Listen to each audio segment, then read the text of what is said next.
आहाराचा उपवास असतो, तसा मानसिक उपवास काय असतो? म्हणजे 10 वर्षाच्या मुलाचे 10 वर्षाचे पालक आहेत. जेव्हा एक डिप्रेशनचा पेशंट कव्हर होतो, तेव्हा अख्खी फॅमिली पुन्हा एकदा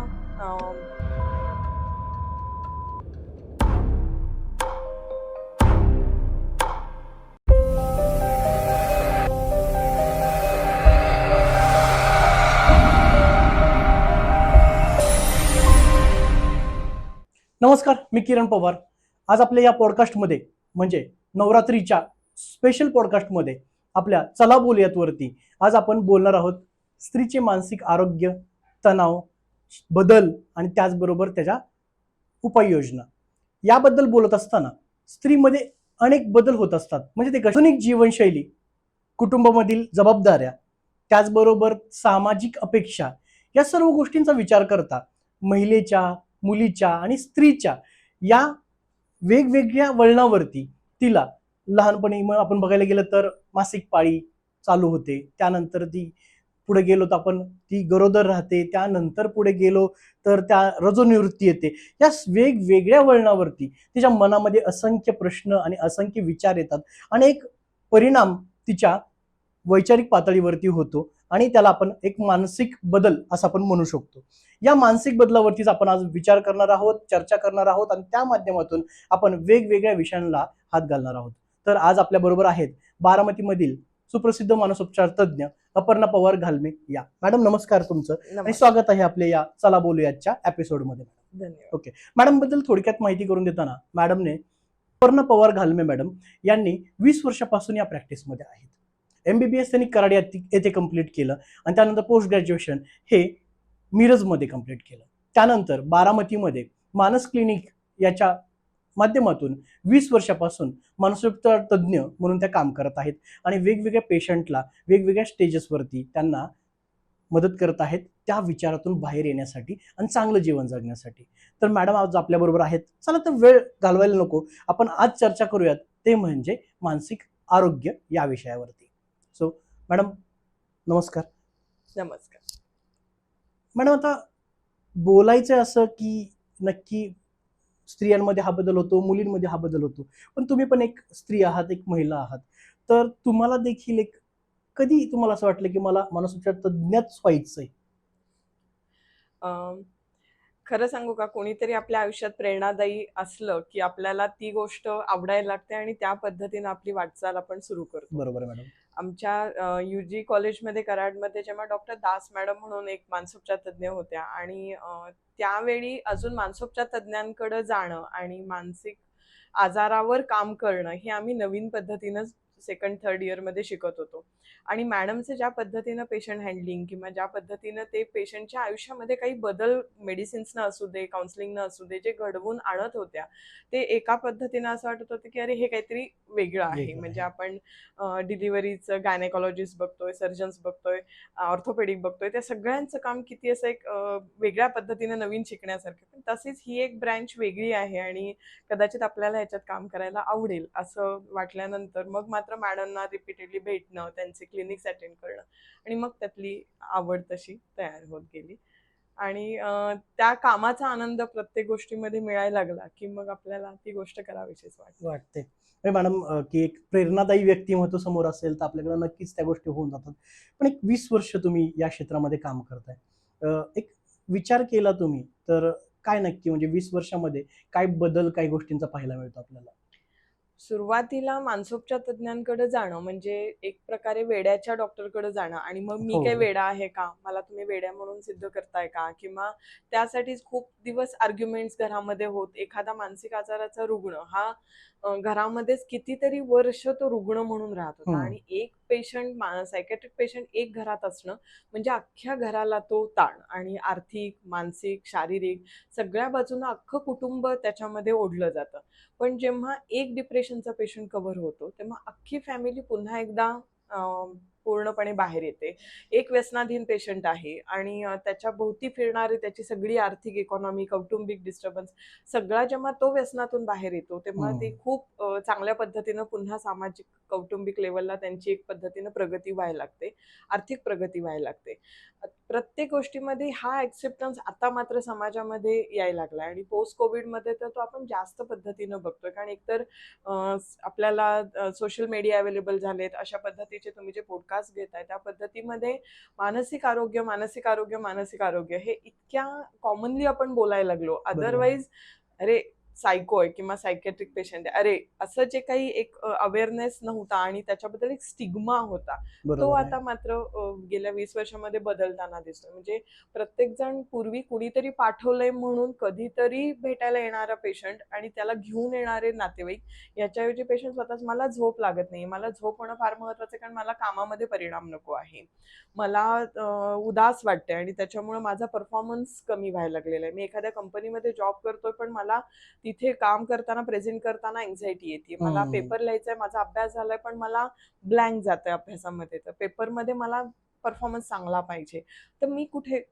माझी गडबड होती, मला कुठल्या पद्धतीनं माझ्या पर्सनॅलिटीमध्ये काही बदल करावे लागतात का, माझ्या रोजच्या वर्तणुकीमध्ये मला काही बदल करायला लागतात का, ह्याचा स्वतःहून सर्च करणं, त्याचं सोशल मीडियाला सर्च करणं किंवा एकमेकांना सजेस्ट करणं किंवा एखाद्यानं आत्महत्येबद्दल म्हणजे फक्त तो व्यक्त करतोय तर लगेच त्याला घेऊन येणं आणि त्याला आत्महत्येच्या विचारापासून परावृत्त करण्यासाठी सगळ्यांनी प्रयत्न करणं, ह्या सगळ्या गोष्टींमधला अवेअरनेस गेल्या 20 वर्षामध्ये नक्कीच चांगल्या पद्धतीनं सकारात्मक झालेला आहे की मानसिक आरोग्य हा माझा हक्क आहे, माझा अधिकार आहे आणि माझ्या स्वतःबद्दलची ती रिस्पॉन्सिबिलिटी आहे की मी मानसिक आरोग्य स्वतःचं मेंटेनन्स केलं पाहिजे. जसं आपल्याला की आपण जिम मध्ये किंवा ह्याच्यामध्ये बघतो की आपल्याला हेल्दी पर्सन म्हणजे काय व्याख्या आहे, तर जो बारीक आहे, थीन आहे आणि जो रनिंग करतो आहे ऍक्टिव्हली, तो आपण एक हेल्दी पर्सन. पण आयडियली हेल्दी आणि फिट पर्सन म्हणजे जो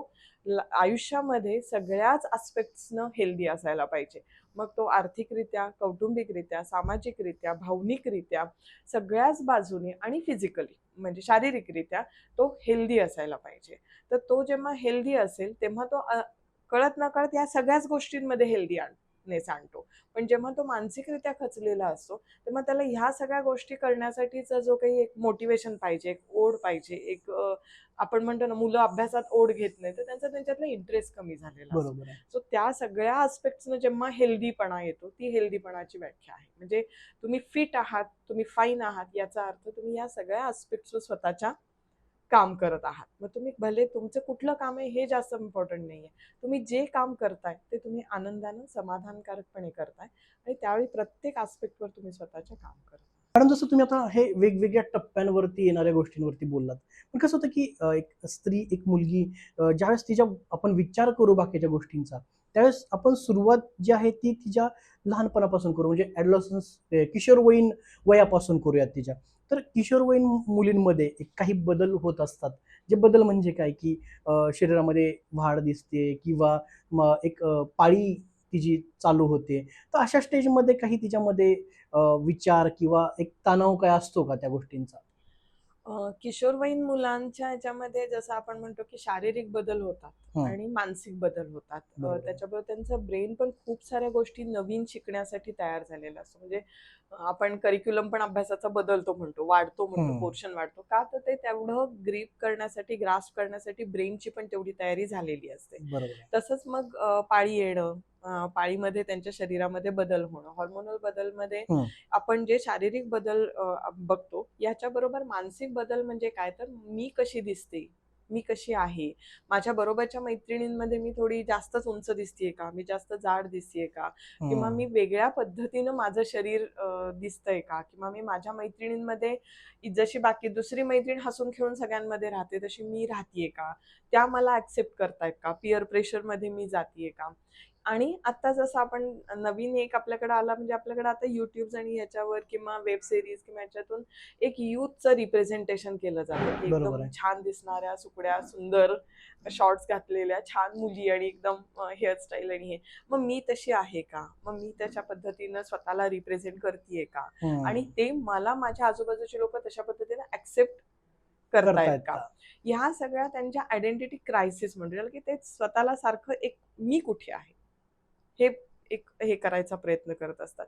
पण ते आता आपण जितके इझिली हे सगळं बोललो तितकं त्यांच्या वयाला ते कॉम्प्लिकेटेड करतात. बरोबर आहे. म्हणजे त्या त्यांच्या आईशी हे सगळं कम्युनिकेट करत नाही. त्या कुठल्याच वेब सिरीज किंवा कुठलं YouTube किंवा कुठलं काय बघून त्या फॉलो करतायत हे नाही. आणि तोपर्यंत एक छान छोटी मुलगी जे सगळं आईचं ऐकते, आईनं केलेली हेअरस्टाईल आणि इकडं अशी छान हे करत येते. पण मोठी व्हायला लागल्यानंतर ती स्वतःचे स्वतः सगळे जजमेंट्स करायला लागते की मला छोटे केस ठेवायचेत, मला मोठे केस ठेवायचेत, मला केस सोडायचेत, मला हा स्टॉप घालायचा आणि हे. आणि मग आई आणि तिच्यामध्ये जे संवाद ते जर प्रॉपर संवाद झाले तर आईला तिचा प्रॉब्लेम समजू शकेल की का ही अशा पद्धतीचे कपडे प्रेफर करते, ही कुणाला फॉलो करायला लागली, ही कुणाला एक आयडल आयडेंटिटिकल मानते. स्वतःला हे करते रोल मॉडेल की एक हा म्हणते ती. मला आपल्याला ह्याच्यासारखं दिसायचंय किंवा काय. आणि अशा वेळी जर आपला विसंवाद झाला की हे काय घातलंय, हे कशाला केलंय, हे तुला नाही चांगलं दिसत आहे, पण तिला ते ट्राय करून बघायचं. आणि जेव्हा तिला वाटेल की मला हे नको आहे तेव्हा ती ते सोडणार आहे. पण आपल्याकडे आपण ते लहान मुलं मोठी झालेली ऍक्सेप्ट नाही झालं तर किशोरवयीन मुलांमध्ये आणि पालकांमध्ये तो थोडासा क्लॅशेस तयार होणं. आणि मग पाळीच्या वेळी पोटात दुखणं जसं आहे किंवा पाळीला त्रास होणं आहे तसंच मग चिडचिडेपणा होणं, छोट्या छोट्या गोष्टीला त्रागा होणं, आईचं ऐकून न घेणं. म्हणजे कॉमन तक्रारी येतात की ही माझं काहीच घरी ऐकत नाही किंवा मी हिला असं करू नको म्हटलं तरी कळत नाही किंवा कसं बसायचं हिला कळत. तर ह्या छोट्या छोट्या गोष्टी त्या ट्राय करतात. प्रत्येक गोष्ट त्यांना एक नवीन एक्सपिरियन्स गोष्ट घ्यायचा आहे. एक्सप्लोर करायची. तो एजच तसा आहे की ॲडोलसंट एजमध्ये त्यांना सगळ्या गोष्टी म्हणजे मुलांना जसं की बाईक फास्ट चालवून चालून बघावीशी बघायची. वाटते. मग त्याच्यानंतर लक्षात आलं अरे हे नाहीये, हे एकदम जोरात केलं तर असंच होतं, देन दे विल स्टॉप. पण तोपर्यंत त्यांना एक प्रायोगिक हे असतं. आणि त्याच्यामुळे त्यावेळी थोड्याशा लाऊड होणं किंवा चिडचिडेपणा होणं किंवा आपलंच ऐकायला पाहिजे आणि मी करते ते बरोबर आहे, मला तुमचं ऐकायचं नाहीये, असं थोडं आडामंड आपल्याला वाटतं. पण आयडियली त्या कुठल्या तरी वेगळ्याच स्वतःच्या विश्वामध्ये याच्यात असतात. लढत असतात. आणि त्याच्यात त्यांना स्वतःलाच प्रूव्ह करायचं असतं. त्याचवेळी अभ्यासाचाही लोड वाढलेला असतो, शाळेतून एक्सपेक्टेशन्स वाढलेले असतात, परफॉर्मन्सची एन्झायटी असते. त्याच्याबरोबर पूर्वी छोट्या छोट्या गोष्टी इझिली करणारा अभ्यास आता अवघड झाल्यामुळं मार्क्स कमी पडणं, जास्त पडणं, मैत्रिणींमध्ये त्यांच्या रिलेशन्समध्ये एकमेकींच्या प्रॉब्लेम्स असणं, संवादामध्ये कुठेतरी प्रॉब्लेम येणं, ह्या सगळ्यांमुळे थोडं मानसिक तणाव जाणवणं हे अगदी हे आहे. पण परत आपण जसं की म्हटलं की आपल्याला जर कळलं की हे असं असं होणार आहे, या चेंजेस आता ह्या मुलीमध्ये येणार आहेत, ती ॲडोलसंटमध्ये चालली आहे, तर मग बरोबर पालकांनी, घरच्यांनी जेव्हा त्यांच्या वागण्यामध्ये तो बदल केला की अरे हां असू दे ना, तुला चिडचिड होते ना, बघूया आपण काय प्रॉब्लेम होतोय, पाळीचा त्रास होतो ना, बघूया आपण काय होतंय, परीक्षेत काम मार्क्स कमी, तू अभ्यासच करत नाहीस, तुला अभ्यासाचं लक्षच नाही, पण ती काय तरी अडचण आहे, काय हे होतंय, बऱ्याच वेळा आता तक्रार येते की शाळेत दिवसभर पेंगतायत पोरं आता, आणि का तर रात्री उशिरापर्यंत अभ्यास करतात. आणि अभ्यास कशावर करतायत तर मोबाईलवर बघतायत.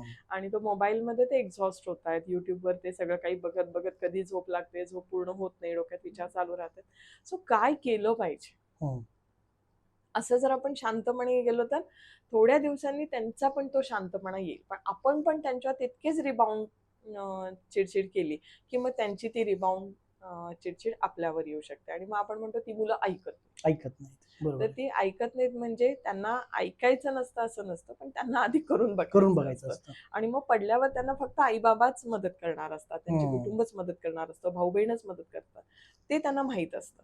पण तोपर्यंत त्या सगळ्या गोष्टींचा एक्सप्लोर करणं हे महत्वाचं आहे. त्यांचं एक आवडीची गोष्ट होऊन जाते.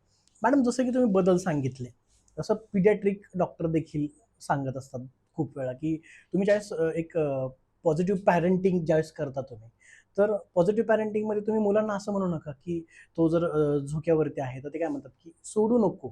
पहिला शब्द काय तो सोडू, मग तो सोडतो, नंतर नको म्हटल्यानंतर तो पडतो खाली. खरं त्यांचं म्हणणं आहे की तुम्ही असं म्हणा की घट्ट पकडून ठेव, मग तो शब्द तसा येतो. लाईक द सेम त्याच पद्धतीने जर पॉझिटिव्ह पॅरेंटिंगचा थोडासा विचार केला, कारण की मुलं आता लवकर वयात येत आहेत किंवा लवकर त्या स्टेजमध्ये येत आहेत, तर आई वडिलांची एक जबाबदारी काय बनते त्या ठिकाणी की कशा प्रकारे त्यांनी ते हँडल केलं पाहिजे? या पेरेंटिंगच्या विषयाला थोडासा हा खूप मोठा आणि वेगळा विषय आहे. हा. आणि पालकत्व म्हणल्यानंतर जेव्हा मूल जन्मतं तेव्हा पालकत्व किंवा जेव्हा मूल आईच्या पोटात तयार व्हायला लागतं आणि आता आपण पालक होणार तेव्हापासून पालकत्व सुरू होतं. हम्म. आणि तेव्हापासून पालक म्हणून मी जसं म्हटलं मानसिक आणि शारीरिकरित्या आपण सक्षम राहायला पाहिजे. म्हणजे आईचं HB चांगला आहे का, आईचं वजन बरोबर वाढतंय का, पोटात बाळासाठी पाणी व्यवस्थित आहे का, असं जसं आपण त्या चेक करतो तसं आईची मनस्थिती चांगली आहे का, आई आणि बाबा यांचा संवाद चांगला आहे का, बाबांना कुठलं व्यसन नाही आहे ना, या सगळ्या गोष्टींचा पण विचार. तेवढाच उहापोह पालक म्हणून करणं गरजेचं आहे. आणि त्याच दरम्यान मी जसं म्हणलं पॉझिटिव्ह पालकत्वापेक्षा आता मी म्हणेन की मॉडर्न पेरेंटिंग किंवा स्मार्ट पेरेंटिंग हा कन्सेप्ट आहे. कारण आपण स्मार्टफोन एरामध्ये आहोत आता. सो आपण सगळेजण स्मार्टफोन वापरतो किंवा आता पूर्वी टीव्ही बघत खायला देऊ नका असं जे म्हणत होतो त्याच्याऐवजी आता आपल्याला सांगावं लागतं की मोबाईल दाखवत पोरांना खायला देऊ नका. कारण ते काय खातायत आणि त्याची टेस्ट आणि त्याचं जे काही टेक्स्चर आहे ते एन्जॉय करत नाही आहेत. कारण त्यांचं सगळं लक्ष समोरच्या व्हिडिओमध्ये आहे. तर त्याच्या पद्धतीनं पालक म्हणून ह्या सगळ्या गोष्टी जर सगळं चेंज होतंय तर आपण आपल्याला ते अपडेट करून घेणं गरजेचं आहे. आणि आम्ही हसून म्हणतो की 10 वर्षाचे पालक म्हणजे 10 वर्षाच्या मुलाचे 10 वर्षाचे पालक आहेत. त्या बाबाचं वय 40 का असेना, 50 का असेना, पण त्या पालक म्हणून त्यांचं किती वय आहे? 10 वय आहे. आणि त्या बालकासाठी तो पालक तेवढ्या वयाचा आहे. म्हणजे तुम्हाला 2 मुलं आहेत, मोठा 18 वर्षाचा आहे तर तुम्ही 18 वर्षाचे पालक त्याच्यासाठी आहात. पण दुसरा वेगळाच आहे, खट्याळ आहे, नाठाळ आहे किंवा तो काहीतरी खोड्या काढतोय, तो वेगळाच आहे, अभ्यासापेक्षा तर दुसरीकडेच ग्रीप आहे, मोठ्याची एकदम अभ्यासात ग्रीप आहे. तर तुम्ही दुसऱ्या बालकासाठी दुसरा पालक होता. म्हणजे पालकत्व पण त्या 2 मुलांमध्ये पण चेंज होऊ शकतं. त्याच्यामुळे त्या पद्धतीनं आपण आपला अवेअरनेस ठेवणं की माझ्या मुलीच्या बाबतीत हे बदल व्हायला लागले तर आता मी कशा पद्धतीनं माझ्यामध्ये बदल करणं गरजेचं आहे. मी त्याला अडॅप्ट करताना मी काय काय रेझिलियन्स माझ्यामध्ये तयार केला पाहिजे की अरे हां हे असं आहे का, ठीक आहे तिचा स्वभाव थोडा हट्टी आहे, ओके, पण का हट्टी आहे किंवा त्याच्यामुळे तिला काही त्रास होतोय का, तिच्या हट्टीपणाचा मलाही काही त्रास होतोय का, तर ते ओपनली तो सुसंवाद होणं हे पालक म्हणून आपल्याला. आणि अपडेट की बाबा गेमिंग पूर्वी नव्हतं पण आता आहे तर काय करायला पाहिजे. एकदम मोबाईलच द्यायचा नाही, बंद करा असं पण होणार नाही. आता मुलं ऐकणार नाही आहेत, पण मग द्यायचंय तर मग कशा पद्धतीनं द्यायचंय, मग ते कुठले गेम्स बघतायत, युट्यूब बघतायत तर कुठलं बघतायत, काय बघतायत याचं आपल्याला कसं कळायला पाहिजे. मग तो मेल ID सेम असणं, युट्यूबची हिस्ट्री थोड्या थोड्या दिवसांनी जसं आपण घर स्वच्छ करतो तसं मोबाईल स्वच्छ करणं किंवा त्यांच्या व्हॉट्सअपच्या मेसेजेसमध्ये कधीतरी डोकावून लक्ष ठेवणं. नाही तो आम्हाला दाखवत नाही किंवा त्याला ते बघितलेलं आवडत नाही असं 18 वर्षापर्यंत करून चालणार नाही. आपल्याला थोडंसं करावं लागेल, लक्ष ठेवणं गरजेचं आहे. ते पालक म्हणून आत्ताच तो हे बदलतो आहे आपला. आणि त्याला आपण म्हणू की स्मार्ट पेरेंटिंग की आता चेंज असं नुसतंच ना आमच्या वेळी असं नव्हतं, आमच्या वेळी आम्ही असं केलं होतं असं म्हणून नाही चालणार. आता करिक्युलम वेगळे आहेत, अभ्यासाचा पॅटर्न वेगळा आहे, अभ्यासाचे पद्धतीमध्ये सुद्धा आता खूप मॉडिफिकेशन आले. म्हणजे पूर्वीचं फक्त पाठांतर करा, पाडेपाठ करा, हे करा तसं नाही आहे. आता त्यांच्यामध्ये पण स्मार्ट मोड चाललेले आहेत. सो आपल्याला त्या सगळ्याचा थोडा थोडा अभ्यास असणं आता गरजेचं आहे. जसं की मॅडम आता तुम्ही बऱ्याच गोष्टींना आता आम्हाला एक प्रकाशझोत टाकला. त्याचबरोबर काही म्हणजे आता कसं आहे की एखादा मुलगा स्टडी करतोय, पेपर जवळ आलेले आहेत, तो एक तणाव त्याच्या मनामध्ये असतो. पण एक मुलगी या नात्याने विचार केला तर मुलीला पहिला तणाव अभ्यासाचा असतोच, त्याचबरोबर तिला काहीतरी हे करायचं आहे आणि अचानक अशा वेळेस जर पाळी आली तर तिच्यावरती येणारा प्रेशर हा वेगळा असतो. त्या प्रेशरचा देखील काही परिणाम होतो का? मानसिक ताण हा पाळीच्या अगोदर चिडचिडेपणा जाणवणं किंवा थकवा जाणवणं, पोटात दुखणं आणि ऑब्व्हियसली काहीतरी आपल्याला होतंय म्हटलं तर अभ्यासातलं लक्ष कमी होत असतं. पण ह्या सगळ्या गोष्टी टाळता पण येण्यासारख्या. जसं की तुम्ही रेग्युलर एक्सरसाइजमध्ये आहात, तुमचं डाएट प्रॉपर आहे, तुमचं HB कमी नाही आहे, तुम्ही शारीरिकरित्या सक्षम आहात आणि एक्सरसाइज कंपल्सरी डेली मुलगी आपली करते. कारण काय होतं 8वी 9वी नंतर लिटरली मुलांना अभ्यास, क्लास, शाळा, आता तर फाउंडेशन पण ऍड होतंय नीट JEEच्या तयारीसाठी. आपण मग एका जागी मुलांना बसायचं हे करतो आणि एक्सरसाइज पूर्ण हे होतात. मग अशा वेळी पाळीच्या तक्रारी, पाळीच्या अगोदरचा चिडचिडेपणा वाढू शकतो. त्यामुळं आपल्याला ज्या गोष्टी टाळता येतात त्या आपण टाळल्या पाहिजेत. जसं की म्हटलं की एक्सरसाइज आणि हे करून आपण बॉडी तयार केली तर आपल्याला पाळी ही नॅचरल गोष्ट आहे. त्यावेळी चिडचिड करून काही उपयोग नाही. ती फेस करायचीच आहे. म्हणजे आता आपण बऱ्याच वेळा बघतो की पाळीत सुद्धा प्रॉपर परफॉर्म करणारे आपले ॲथलेटिक्स आहेत. हम्म. पाळीमध्ये आपल्याला ॲक्टिव्हली काम करणाऱ्या सगळ्या लेडीज आहेत. कन्सिडर केलं पाहिजे. त्यावेळी त्यांना बाकीच्या फिजिकल किंवा इमोशनल स्ट्रेस नाही दिला पाहिजे. हे जरी खरं असलं तरी एक्झाम ही इनइव्हिटेबल आहे. आपण टाळूच नाही शकत आहे. ती एक्झाम सगळ्यांसाठीच आहे. मग अशा वेळी पाळीचा इश्यू करणं गरजेचं आहे का? तर त्याच्याऐवजी पाळीमध्ये त्रास होऊ नये म्हणून काय काळजी घेता येईल हे अगोदरपासून जर आपण हे केलं तर बऱ्याच वेळा प्रश्न सोपे होतात.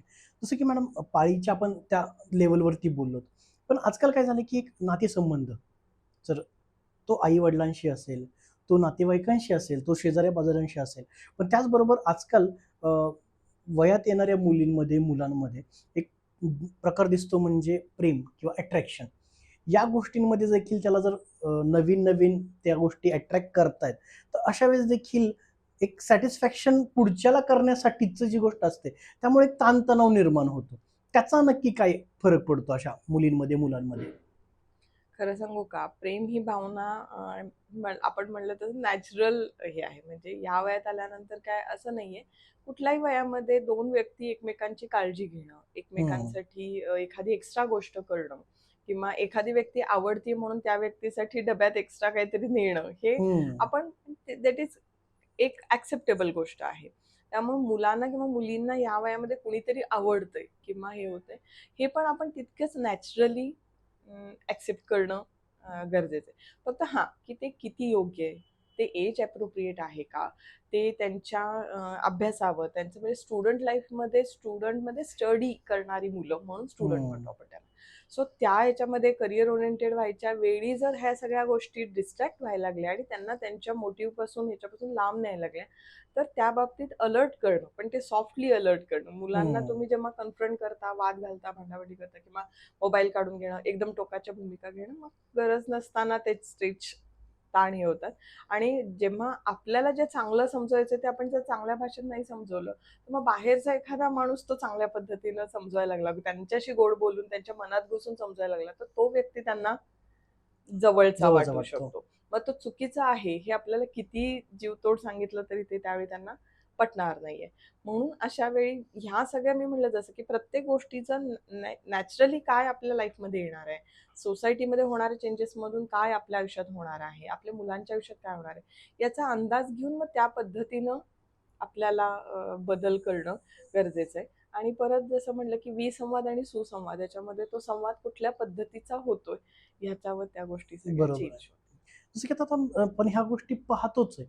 पण अजूनही काही गोष्टी येतात, की एक पीअर प्रेशर असतो प्रत्येक गोष्टींचा, की ती माझ्यापेक्षा सुंदर दिसते, ती माझ्यापेक्षा स्टुडियस आहे, तिला जास्त मार्क्स पडतात. यामध्ये मुलींची देखील एक ही होते, की मनाची कुचंबना कुठेतरी होते किंवा त्यांना करावंसं वाटतं पण ते होत नाही. तर मग अशा वेळेस त्या मुलींमध्ये हा जो चिडचिडेपणा वाढतो, तर त्याच्यामागे काही कारणं असू शकतात. परत असंच की पेरेंटिंगमध्ये आपण जर सारखे-सारखे तिला किती पडले, त्याला हं. किती पडले, तुलाच का नाही पडले, तूच का नाही भाग घेतला, तुला का नाही जमत आहे. ह्या अशा पद्धतीनं कन्फ्रंट केल्यानंतर कुठेतरी कळत-नकळत ती व्यक्ती ही आयडियल व्यक्ती आहे आणि मी तिच्यासारखी नाहीये म्हणून माझ्या आई-वडिलांना मी आवडत नाही आहे. असा एक भावना एक तयार होते भावना. त्याची. आणि ती एका दिवसात होते का? नाही. एका वाक्यात होतीये का? तर नाही, ती खूप दिवसापासून म्हणजे अगदी पहिलीपासून, बालवाडीपासून ते कदाचित कंपॅरेटिव्ह की तो तसं करतोय, ती तसं करतीये, तू तुला काय? का जमत नाहीये? त्याला हे येतंय, तिला ते येतंय, तिला किती सुंदर डान्स येतो बघ. हं. तिला छान डान्स येतो इथपर्यंत ठीक आहे. बघ, तू कुठं करते तसा? हं. हे पुढचं वाक्य टाळता येण्यासारखं आहे. बरोबर आहे. बरोबर आहे. ॲप्रिशिएशन झालं पाहिजे आपल्या बरोबरच्या मुलांचं.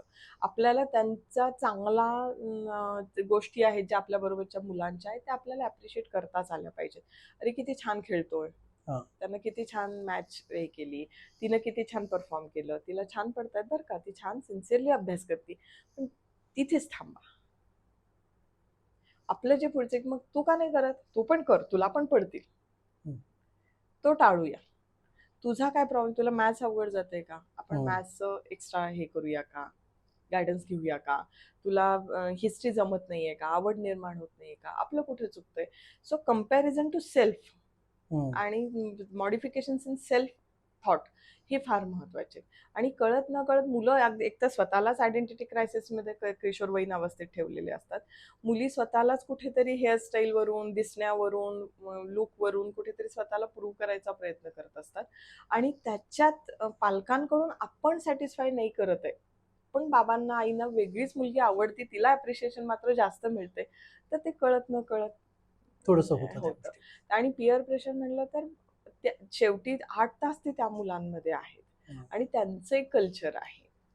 म्हणजे मग त्या सगळ्या जणीच ते बघतायत तर मी का नाही बघायचंय, ते का बघतायत तर मी का नाही, मग ते काय आहे, काय आहे, मग चल आपण बघूया, एकदा बसून बघूया काय त्याच्यात निघतंय ते बघूया. मग तू एकटी पडत नाहीयेस ना, की त्यांचे त्याच चर्चा आहेत तर तू एकटी पडतीयस का, मग त्याला आपण काय मॉडिफिकेशन करू शकतो, म्हणजे परत एकदा तो त्याच स्टेजमध्ये हा जातोय. जसं की संवाद. आता आपण किशोरवयीन मुलींचा विचार केला, पण खरं पाहायला गेलं तर मुली करिअर ओरिएंटेड जास्त असतात ॲज कम्पेअर टू मुलं, असं आपण मानतो.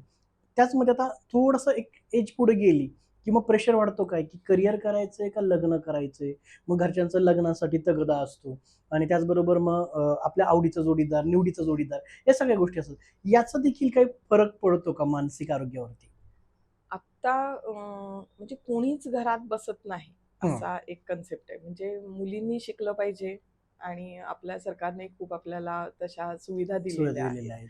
आणि का नाही शिकायचं, ब्रेन तर चालू आहे ना, म्हणजे काय हरकतच नाहीये, आपल्याला सगळीकडे आता सगळ्या संधी आहेत. त्यामुळे मुली शिकणार, मुली करिअर करणार, मुली बाहेर पडणार, हे आता आपल्याला काही त्याच्याबद्दल जे आपण 10-12 वर्षापूर्वी जी चर्चा करत होतो किंवा अजून संधी दिली जात नाही किंवा असं काही नाही. आता सगळ्या क्षेत्रामध्ये इक्वली दोन्ही सगळे संधी उपलब्ध आहे.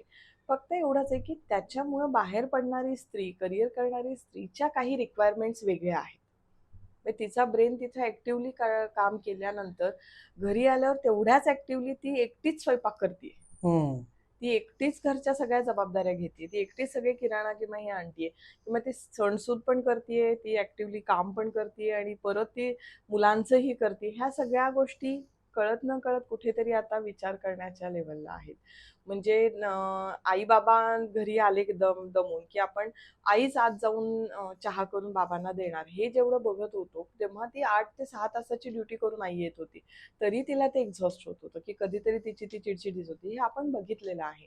पण आता तर हीही 8-12 तास बाहेर आहे, मुलंही 8-12 तास बाहेर आहेत आणि नवरा पण बाहेर आहे. मग अशा वेळी छोट्या छोट्या गोष्टीतून कसं एकमेका म्हणजे ह्या वाक्याला आता अर्थ राहिला नाही की मी घरी बायकोला मदत करतो किंवा मी घरी सुनेला मदत करतो. ते मदत नाही, तुम्ही मदत नका करू, तुम्ही इक्वली पार्टिसिपेट व्हा. ही आत्ताची गरज. गरज आली. म्हणजे सासूच सगळं करते, सूनच सगळं करते असं काही नाहीये. ती काहीतरी तिकडं करते, तर तुम्ही काहीतरी इकडं करताय आणि तुम्ही इकडं काहीतरी करताय म्हणून ती तिकडं काहीतरी करते.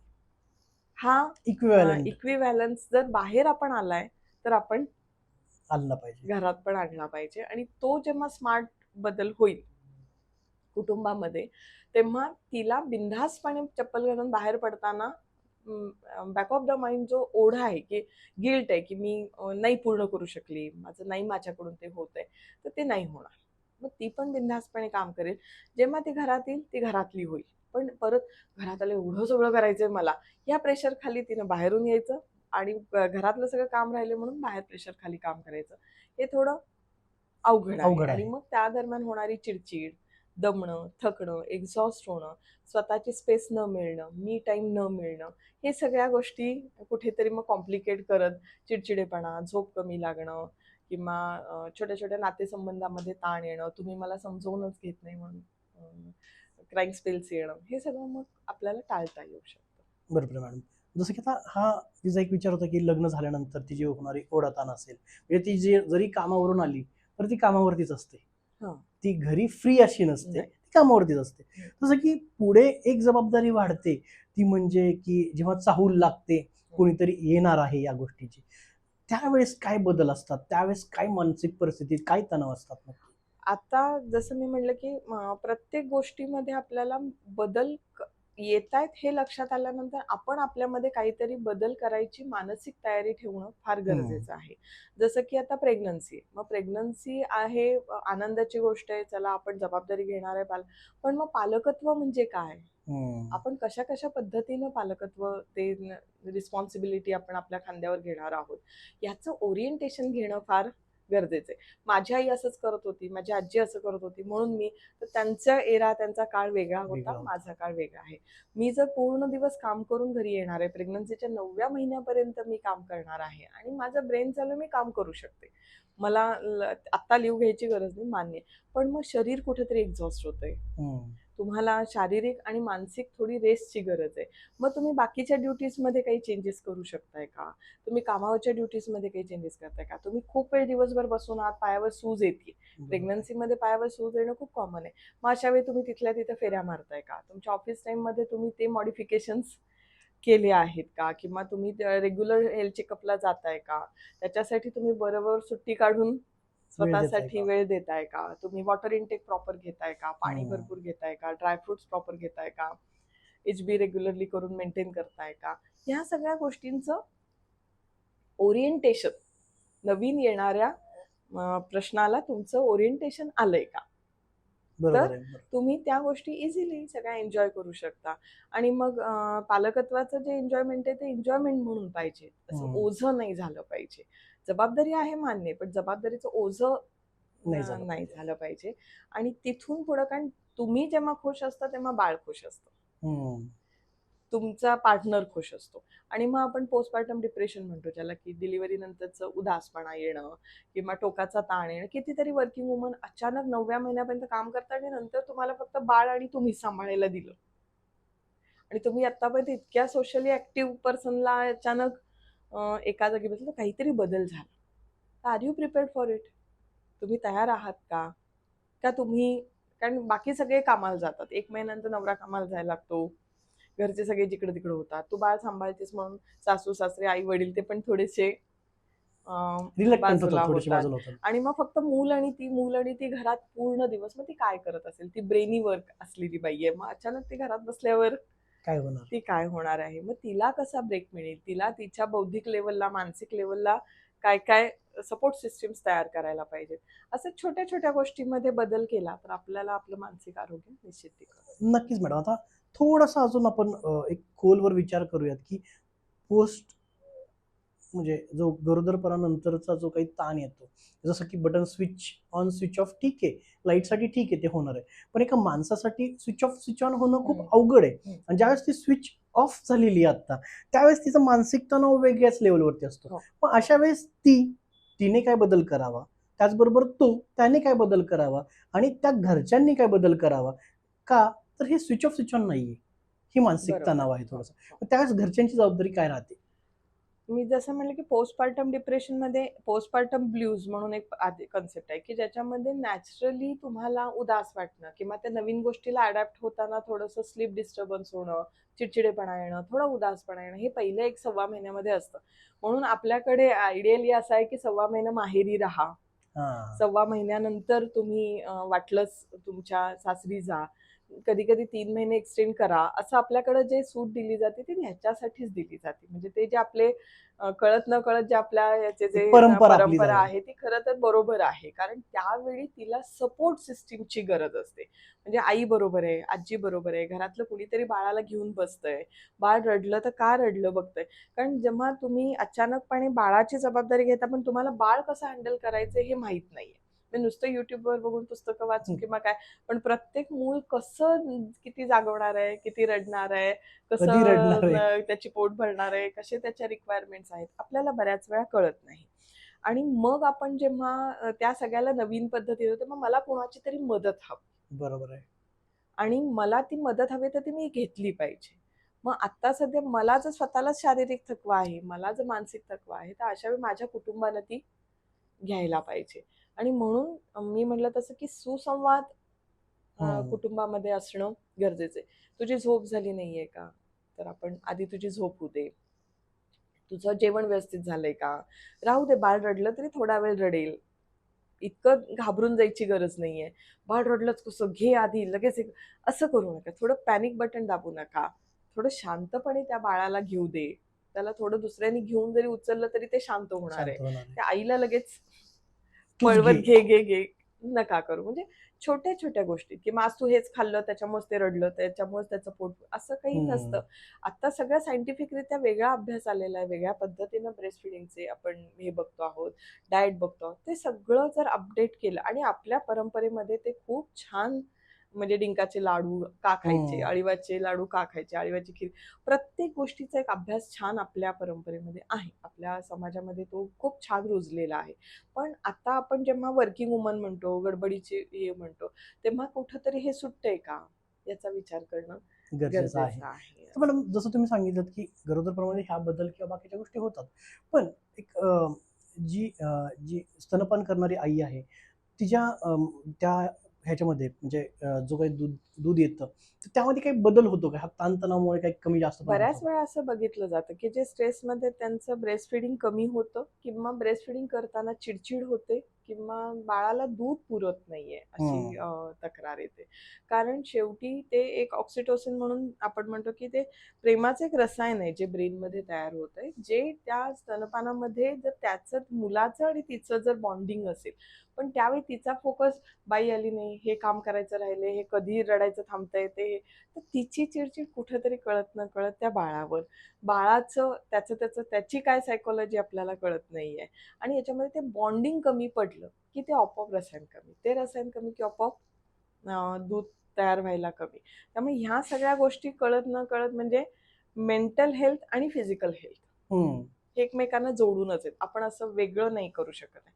त्यामुळे समाधानी आई, आनंदी आई, पण ते असं आपल्याला पिक्चरमध्ये, टीव्हीमध्ये किंवा फोटोजमध्ये दाखवलं जातं. बऱ्याच वेळा आपण बघतो की आई अशी खुश आहे, बाळ एकदम छान गुटगुटीत, गोंडस. पण खरं बघायला गेलं तर डिलिव्हरी नंतरची बाई आहे, थकलेली बाई आणि तिचं ते रडणारं मूल, हे जास्त चित्र दिसतं. पण जेव्हा आनंद असेल, मनातून आतून समाधान असेल, तर ती ह्या सगळ्या गोष्टींचा विचार करायला सुरुवात करते. पण तिला त्याच्यासाठी मी म्हणलं तसं ड्युरिंग प्रेग्नन्सीज हे सगळे प्रॉब्लेम मानसिक आणि शारीरिक बदल मान्य करत स्वतःमध्ये तो हे आणणं एक गरजेचं समंजसपणा आहे. आणणं खूप महत्वाचं असतं. आणि त्याच्यासाठी कुटुंबाची मदत फार महत्वाची आहे. महत्त्वाची आहे. जसं की आता मुलं थोडी थोडी मोठी होतात. मोठी झाल्यानंतर काय होतं की माझाच बाब्या चांगला, ओके, दुसऱ्याचं ते कार्ट, आपण असं जुनी म्हण जी ऐकतो. त्याच पद्धतीने काय होतं की ज्यावेळेस मुलांमध्ये भांडणं होतात छोटे छोटे कारणावरून, त्यावेळेस नकळतच आई इन्व्हॉल्व्ह होते आणि दोघींमध्ये काहीतरी हे होते. तर त्यावेळेस त्या आईने विचार करताना कसा करायला पाहिजे? कारण की काय, रिलेशन सांभाळणं महत्वाचं आहे, पण तुम्ही काय गोष्टींसाठी करताय, या गोष्टींचा काही ताण येतो का त्यांच्या डोक्यावर? कसं झालंय आता सिंगल चाइल्ड सगळ्या घरांमध्ये आहे आणि सगळाच फोकस आजी, आजोबा, आत्या, काका, मामा, आई, बाबा या सगळ्यांचा फोकस एकच ते मूल आहे. त्याच्यामुळं आणि आपल्याला एक पेरेंटिंग बद्दल एक कॉन्फिडन्स असा असतो की मी जे शिकवतोय ते सगळं बरोबरच आहे. कारण आई म्हणून मी चुकूच शकत नाही, बाबा म्हणून मी त्याला कधीच चुकीच्या गोष्टींची सवय लावणार नाही आणि म्हणून तो पण चुकीचं वागू शकत नाही. हा एक कळत न कळत तयार झालेला आपल्यामध्ये विचार असतो आणि माणूस म्हणून आपल्याला आपण जे करतो ते बरोबरच करतो. आपण चूक का करू? बरोबर आहे. मग अशा वेळी कळत न कळत आपल्या मुलाची बाजू घेणं, आपल्या मुलाच्या बाजूने भांडणं हे नॅचरली हे आहे. फक्त गंमत अशी आहे की मुलांची गंमत असेल, मुलांना एक ठराविक एजमध्ये ना ते भांडतात मजेशीररित्या. असं टोकाचं म्हणतात की किती माझ्यावर अन्याय झाला आणि मी किती सफरर आहे. आणि मग त्या आईला वाटतं बिचारा माझा बाब्या असं. पण ऍक्च्युली ते दुसऱ्याशी रिएक्ट करताना कार्ट्यासारखं रिएक्ट केलंय हे तिच्या आईच्या नजरेतून ते मिस होतं. आणि नंतर 15 मिनिटांमध्ये ह्या एकमेकांचे भांडलेले असतात. पण ती मुलं परत खेळायला सुरुवात केलेली असतात. म्हणजे तुम्ही रागानं त्यांना उचलून आणलं आणि 2 तास 4 तासांनी ह्यांना बोर व्हायला लागलं की आई मला त्याच्याकडे सोडते का? मग अशा वेळी आपल्या लक्षात येतं की त्यावेळी येणं गरजेचं आहे की अरे म्हणजे यांची ही भांडणं ह्याच्याप्रमाणे, आणि एकदा तशी भांडणं होतात तर मग आपल्या आपल्यात तो मनमुटाव आपण काढून टाकायला पाहिजे. पण मुलं जर परत नाही म्हणतात की खूप मोठं काही खूप लागलंय, खूपच इंजुरी झाली आहे, खूप हे, मग आपण टाळूया, की नको. ऑब्व्हियसली आपण आपल्या मुलांना प्रोटेक्ट करतो आहोत. पण जर काही तसं नाहीये, मुलं परत विसरून खेळायला सुरुवात करतायत, तर मात्र आपण मोठ्यांनी पण लगेच लक्षात आलं पाहिजे, की हे यांच्या वयाचा खेळ आहे, की त्यांना थोडा वेळ भांडायचंय, बोर झालं की परत एकत्र यायचंय. तर मग आपल्या मोठ्यांमध्ये ते न येणं गरजेचं ही आहे. जास्त गरजेची गोष्ट. आता मॅडम, तो मुलगा आता थोडासा अजून मोठा झाला, ज्यावेळेस तो कॉलेजला म्हणजे शाळा कॉलेज या स्टेजमध्ये जातो, ती मुलगी त्या स्टेजमध्ये जाते आणि त्यावेळेस त्या आईची भूमिका जी असते ती काय होते, की यार मला ह्याला प्रोटेक्ट करायचंय, मला हिला प्रोटेक्ट करायचंय. आणि त्यावेळेस आपण प्रोटेक्ट करायला जातो आणि ती मुलगी म्हणते तुला नाही काही समजत. बरोबर. ओके, म्हणजे त्या मुलाकडनं येतो मुलीकडे, तुला काही समजत नाही. हं, मग त्यावेळेस त्या आईची जी भावना असते ती दुखावली जाते. आणि त्यावेळेस तो काही टेन्शन किंवा काही तणाव तिच्या मनामध्ये निर्माण होतो का, आणि ते कशा प्रकारे तिने कमी केला पाहिजे? म्हणजे पालकत्वाचं मी म्हणलं तसं, की 18 वर्षाच्या मुलाची आई, 18 वर्षाच्या मुलीची आई ही 18 वर्षाच्या त्या लेव्हलची आई आहे का? त्या एजची आई आहे का? हे तिनं चेक करणं गरजेचं आहे. म्हणजे तुम्हाला सांगावंच लागत नाही, की भूक लागली 2 तासांनी दूध पी, 4 तासांनी तू हे खा. असं तुम्हाला सांगायचं वय गेलेलं आहे. केलेलं आहे. बरोबर आहे. आणि तुम्ही जर दादा भूक लागली का? ताई भूक लागली का? तू हे खा, तू ते खा, तुझ्यासाठी आता त्यांना कळतं. भूक लागलेली कळतं, कळतं. झोप आलेली कळतं. आपण जागरण केल्यानंतर आपल्याला काय त्रास होणार आहे कळतं. पित्त झाल्यानंतर ते कळतं. त्यांना ताप आला तरी त्यांना कळतं. सो ते कळतं हे लक्षात आल्यानंतर परत परत तेच प्रश्न विचारणं. म्हणजे कुठेतरी आपण अजून मॅच्युअराईज झालेलो नाही. मुलं मॅच्युअर झाली आहेत, पण आपण मॅच्युअर्ड झालेलो नाहीये. त्याच्यामुळे थोड्या थोड्या वेळानं फोन करून कुठे आहे? पोचला का? आला का? पोचला तर पोचणारच ना, आणि नाही पोचला तर कळवेल ना. बरोबर आहे. म्हणजे 12-13 वर्षाची मुलं कुठे आहेत काय आई-वडिलांनी लक्ष ठेवायला पाहिजे. 18 वर्षाच्या मध्ये सुद्धा तुम्ही घरातल्या नियमाप्रमाणे सांगा, की तू कुठं चाललायस हे घरातून जाताना सांगून जा, आणि कधी येणार आहेस हे आपल्या घराचे नियम आहेत. मॉरल्स आहेत. घराचे काही शिस्त आहे, की बाबा आपण नवरात्रीमध्ये किंवा आपण श्रावणामध्ये हे खात नाही, हे करत नाही, ही पूजा आपण हे सगळे झाले आपल्या घराचे एक प्रोटोकॉल्स. ते तुम्ही सांगायला पाहिजे, ते त्यांनी फॉलो केले पाहिजेत. पण तुम्ही अगदी छोट्या छोट्या नॅचरल गोष्टींना सुद्धा त्यांना जर हे करायला लागला तर मुलं काय म्हणणार? बरोबर आहे. बरोबर. आई तुला काही कळत कळत नाही. बरोबर आहे. जसं की आता रील्स आहेत किंवा हे तर मुलं आता टाकणार, इन्स्टा टाकणार, हे करणार. पण आई जर ते फॉलो करायला लागली सारखी तर त्यांची कुठेतरी स्पेस डिस्टर्ब होते. डिस्टर्ब होते. असं होतं. मग ते म्हणतात ना, आई तू आम्हाला फॉलो नको करू, नको. आमच्या लाईक नको करू, ह्या गोष्टी होतात. मग ते बरोबर आहे, कारण ती त्यांची स्पेस आहे. हा, पण त्यांनी येऊन तुम्हाला मोकळेपणाने सांगायचं असेल तर तुम्ही त्यांची स्पेस थोडी सोडली पाहिजे. ती स्पेस सोडल्यानंतर मग तो जर नाही सांगत आहे किंवा काही, तर मग तुम्ही बोललं पाहिजे, की आम्हाला असं असं वाटतं इथं काहीतरी गडबड आहे, पण तू तर सांगत नाही, तर काय अडचण आहे का? पण हे मला असं परत वाटतं, की विसंवाद आणि सुसंवादामधला तो मार्जिन झाला, की कुठं ते विसंवादाकडे जाते, कुठं सुसंवादाकडे जाते. आणि काही गोष्टीत सोडून देणं आणि काही गोष्टीत दटून फर्म राहणं, की नाही हे आपल्याकडे चालत नाही तर चालत नाही. ह्या गोष्टीत तुला रिस्पेक्ट द्यायला पाहिजे तर द्यायला पाहिजे. आम्हाला नाही समजलं तरी डिसरिस्पेक्टफुल बिहेवियर, मग म्हणजे आईला तो म्हणते तुला काय कळतंय गप्प राहा, आणि बाबा हसतोय, हे चूक आहे. किंवा अरे त्या बाबांना काही कळतच नाही, चूक आहे. म्हणजे रिस्पेक्ट आपल्या घरातल्या आपल्या माणसांचा मुलानं केलाच पाहिजे. हा, म्हणजे या एज मध्ये मुलींना कळत नाही, पण आईच्या बाजूने बोलायचं का मुलीच्या बाजूने बोलायचं, याच्यामध्ये बाबा बऱ्याच वेळा जे गप राहतो, त्याच्यामध्ये काही गोष्टींमध्ये फर्मली त्यांनी की नाही दिस इज रॉंग. इथपर्यंत ठीक आहे की तुला लक्षात आलं नाही की तुला काय आवडतं, पण दिस इज रॉंग, की डिसरिस्पेक्ट नाही. जसं मॅडम तुम्ही म्हणालात, की म्हणजे आपण आधी म्हणायचो की जनरेशन गॅप ही गोष्ट होती. आता जनरेशन गॅप राहिलेला नाहीये. आता एज गॅप आपण म्हणूयात, की तुम्ही ज्या वयात तुमची मुलं आहेत त्याच वयात तुम्ही देखील स्वतःला विचार करा आणि त्या पद्धतीने वागा. आता थोडंसं पुढे येतो त्यावेळेस त्या महिलेमध्ये काही बदल होतात. तो म्हणजे सगळ्यात मोठी गोष्ट, की तिची पाळी जाते. एक रजोनिवृत्तीची ती जी एक वेळ येते त्या काळामध्ये. त्या काळामध्ये जो बदल होतो तिच्यामध्ये, तो बदल आणि तो तणाव तो कशा प्रकारे तिने एक्सेप्ट केला पाहिजे? पोस्ट मेनोपॉझल चेंजेस आपण ज्याला म्हणतो किंवा पेरिमेनोपॉझल चेंजेस म्हणतो, की बाबा एकदम गरम होणं, एकदम गरगरून घाम येणं किंवा थकवा येणं, गळाट होणं, कॅल्शियम कमी होणं किंवा थायरॉइड ग्रंथीमध्ये काही बदल होणं, डायबेटीस बीपी त्यावेळी निघणं, ह्या सगळ्या गोष्टी किंवा घरामध्ये पण काही बदल सुरू व्हायला लागतात. अशा वेळी परत एकदा स्मार्ट बिहेवियर, की आपण पेरिमेनोपॉझल एजमध्ये आपण वाढदिवस साजरे करतो. 50वा वाढदिवस आहे, 45वा वाढदिवस आहे, 55वा वाढदिवस आहे आणि आपण ट्रिप करतो, एन्जॉय करतो, हे करतो. मैत्रिणींमध्ये आपण ॲक्टिव्हली करतो. पण आपण त्या वाढदिवसामध्ये आपण त्या वर्षी, आता मी जर पेरिमेनोपॉझल एजमध्ये आहे, तर मी काय काय केलं पाहिजे? मी डेली एक्सरसाइज कसा केला पाहिजे? माझं डाएट मी कसं ठेवलं पाहिजे? माझ्या डाएटमध्ये काय काय बदल आजपर्यंत मी गृहीत धरलं, मुलांची गडबड आहे, हे मी उभ्या उभ्या खाते, उभ्या उभ्या चहा पिते, उभ्या उभ्या सगळं करते. आता मात्र माझ्या शरीराला मला वेळ देणं गरजेचं आहे, माझ्या मेंदूला मला वेळ देणं गरजेचं आहे, माझ्या मनाला मला वेळ देणं गरजेचं आहे. ते मी देतीये का? आज मी 50वा वाढदिवस केला आणि मी हे सगळे बदल केलेले नाहीयेत, मी गृहीत धरलंय स्वतःला. पण आता शरीर नाही ना गृहीत धरत आहे. वयोमानानुसार तुमच्यामध्ये ते बदल तुम्हाला नॅचरली ऍक्सेप्ट करावे लागणार आहेत. मग ह्याच्यासाठी थकून नाही नाही आता रिटायर लाईफ, आता मी बसून राहते, असं म्हणायची काहीच गरज नाहीये. फक्त स्मार्ट बदल केले पाहिजे. म्हणजे आपल्याला कुठली आजी आवडते, जे आपण युट्यूबवर किंवा व्हॉट्सअपवर येतं, की ही 80 वर्षाची आजी आणि एवढे एवढे योगा करते, ही 87 वर्षाची आजी आणि ही एवढे छान ट्रेकिंग करून आली, सायकलिंग करून आली, तर आपल्याला ते मोटिवेट वाटतं. बरोबर आहे. पण आपण असं ती करत असेल बाबा, आपल्याला कसं जमेल? आता माझं 60 झाली आणि आपण तिचे 87चं कौतुक केलेलं असतं. बरोबर आहे. असं का? तर आपण कुठेतरी मान्य केलेलं असतं, की हे माझ्या बाबतीत असंच आहे.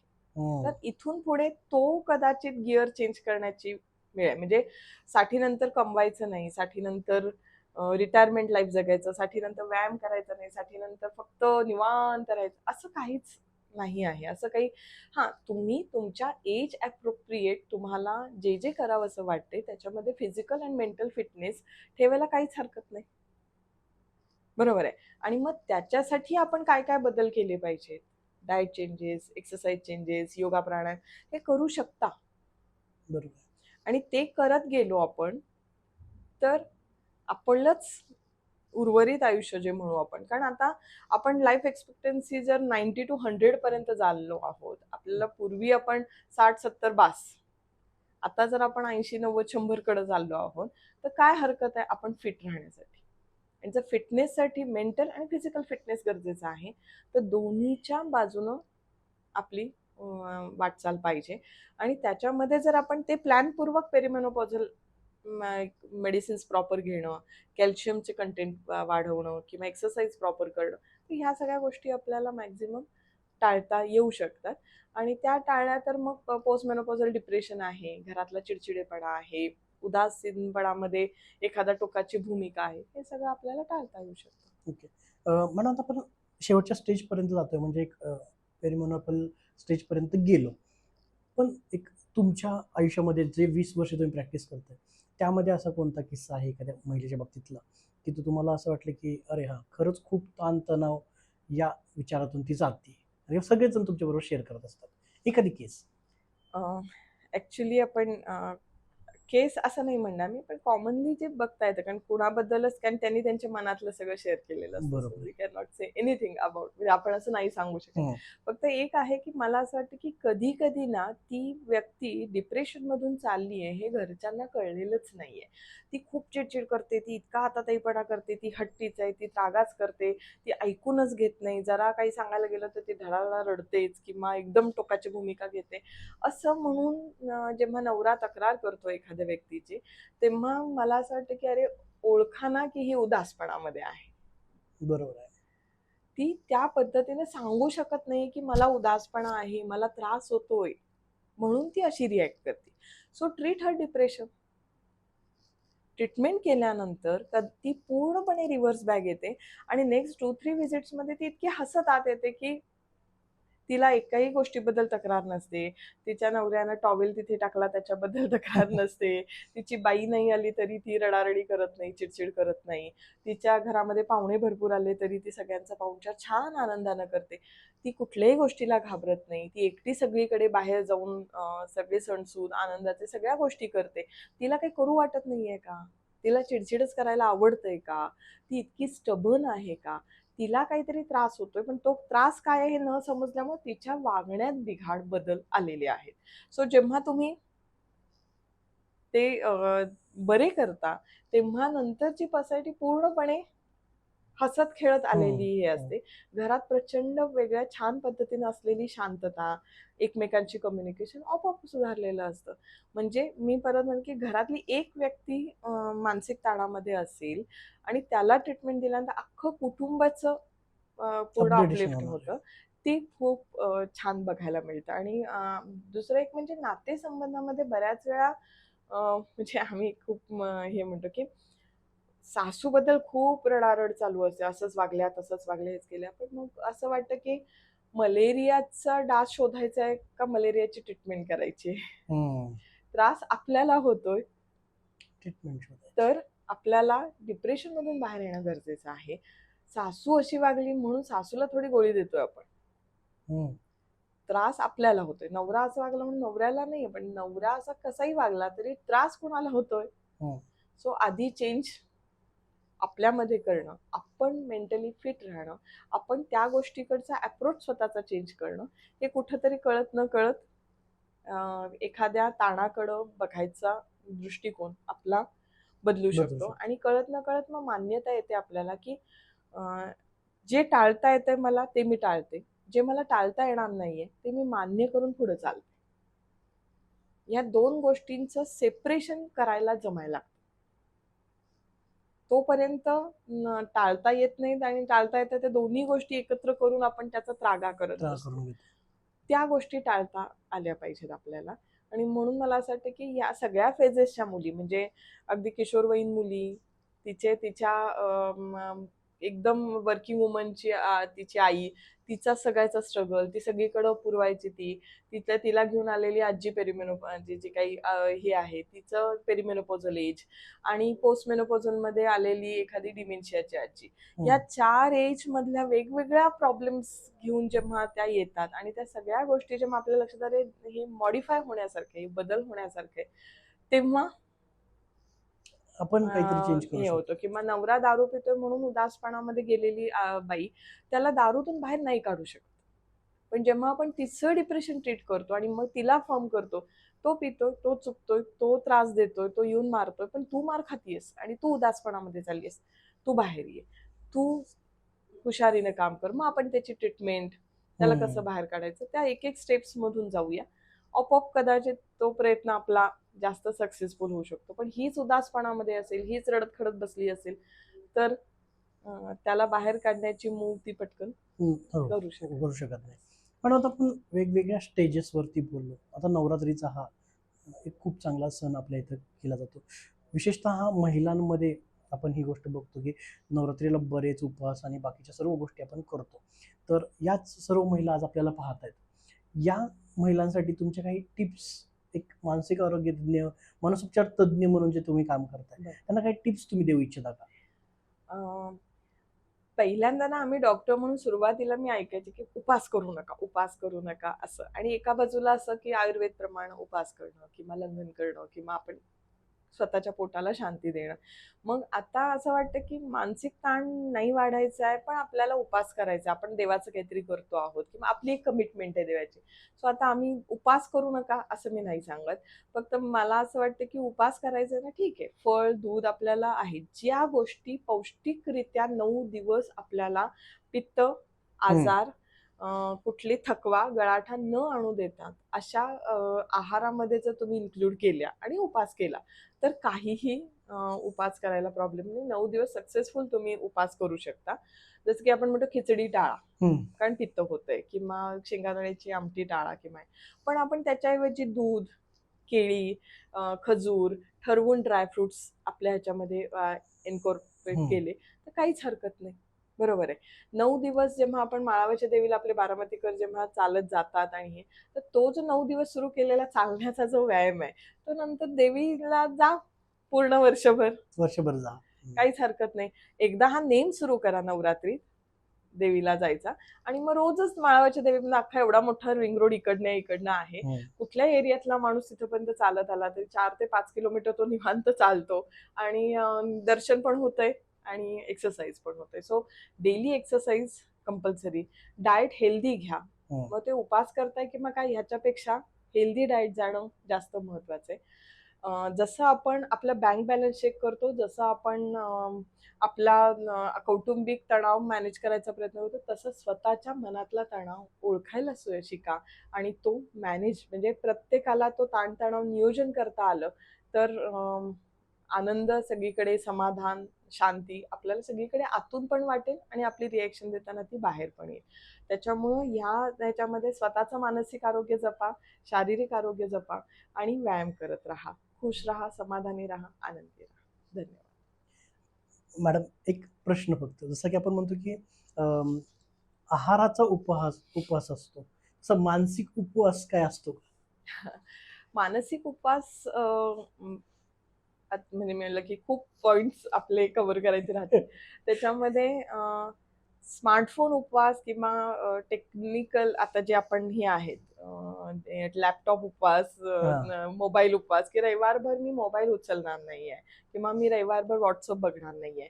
परीक्षेमध्ये बरीच मुलं स्मार्टली इन्स्टा, युट्यूब, फेसबुक बंद करतात, सोशल मीडिया बंद करतात, कारण त्यांना फोकस करायचं असतं. पण नंतर ते ओपन करतात कारण त्यांना समाजाशी कनेक्ट राहायचं असतं. So it's very simple. अशा प्रकारचे उपवास आपल्याही बाबतीत आहेत. जसं आपण मौन पाळलं म्हणतो, की तर रोज सकाळी उठून मेडिटेशन करताना काहीच तुम्ही बोलला नाहीत. उठल्या व्हॉट्सअप चेक केलं नाही, तुम्ही हे केलं नाही. तरी सुद्धा तो एक सकाळचा 3-4 तास तुम्ही कुणाशी न बोलता आपली आपली रुटीन कामं शांतपणे करताय. तर तो एक प्रकारचा मौनातून बोलण्याचा उपवास होतो. न बोलण्याचा हे किंवा खाण्यापिण्यावर जसा कंट्रोल करतो तसं आपल्या वैचारिक बैठकीला डेव्हलप करायचं आहे. तर आपण एक अख्खा दिवस सगळ्या गोष्टींपासून नेचरमध्ये जाऊ. जसं की आपल्याकडं छान सगळीकडे हिरवळ आहे. मग आपण एक दिवस कंटिन्युअस एखाद्या वेगळ्या ट्रॅकला चालत गेलोय, तिथली ग्रीनरी एन्जॉय करतोय आणि आपण आपल्या मौनामध्ये आपले सगळे विचाराचे वेगळ्या डेव्हलपमेंट्सचा विचार करू शकतो. आणि अशी एक वेळ येते की मग जसं की चादर झटकल्यानंतर सगळी धूळ उडालेली असं इतका आठवडा आपला हेवी गेलेला असतो आणि त्या सगळ्या विचारांचे कण असे पसरलेले असतात. आणि जेव्हा रविवार तुम्ही स्वतःसाठी देता शांततेचा आणि त्यावेळी काहीच करत नाही आहात, तेव्हा ते सगळे विचार कुठेतरी शांत येतात आणि मग तुम्ही परत आठवड्याभरासाठी पूर्णपणे रिफ्रेश होऊ शकता, एक रिवायटल जीवन परत जगू शकता. सो आजच्या या आपल्या पॉडकास्टमध्ये, नवरात्री निमित्तच्या स्पेशल पॉडकास्टमध्ये आपण आज अपर्णा मॅडम यांच्याशी बोललो. मानसिक आरोग्य काय असतं, एका मुलीमध्ये काय बदल होत असतात, आईमध्ये काय बदल होत असतात, त्याचबरोबर कौटुंबिक काय विचार केला पाहिजे. त्याच्यामध्येच अजून आपण विचार केला तर जसं जसं वय पुढे जातं त्यामध्ये काय काय अडचणी येतात, त्यावेळेस तुम्ही योगा केला पाहिजे का, तुम्ही तुमच्या खाण्यामध्ये काय बदल केला पाहिजे का, या सर्वच गोष्टी मॅडमने खूप चांगल्या प्रकारे सांगितल्या. आणि मॅडमचं एक वाक्य खूप चांगलं होतं, ते म्हणजे काय, की तुम्ही जे काही जगताय ते स्वतःसाठी जगा, वेळ द्या तुम्ही, तरच तुम्ही आनंदी राहू शकता. तर मॅडम नक्कीच या सगळ्या गोष्टींचा आपल्या या महिलांना नक्कीच फायदा होणार आहे. तर तुम्ही आपल्या या पॉडकास्टमध्ये आलात, म्हणजे आपल्या ह्या शक्तिरूपा या आपल्या विशेष कार्यक्रमामध्ये तुम्ही आलात, त्याबद्दल मी आपला मनापासून आभारी आहे. त्याचबरोबर आमच्या संपूर्ण चला बोलूयाच्या टीमतर्फे मी मनापासून तुमचे धन्यवाद करतो. आणि नक्कीच आपण पुढे भेटत राहू आणि मानसिक आरोग्यावरती वेगवेगळी चर्चा तशीच चालू ठेवू.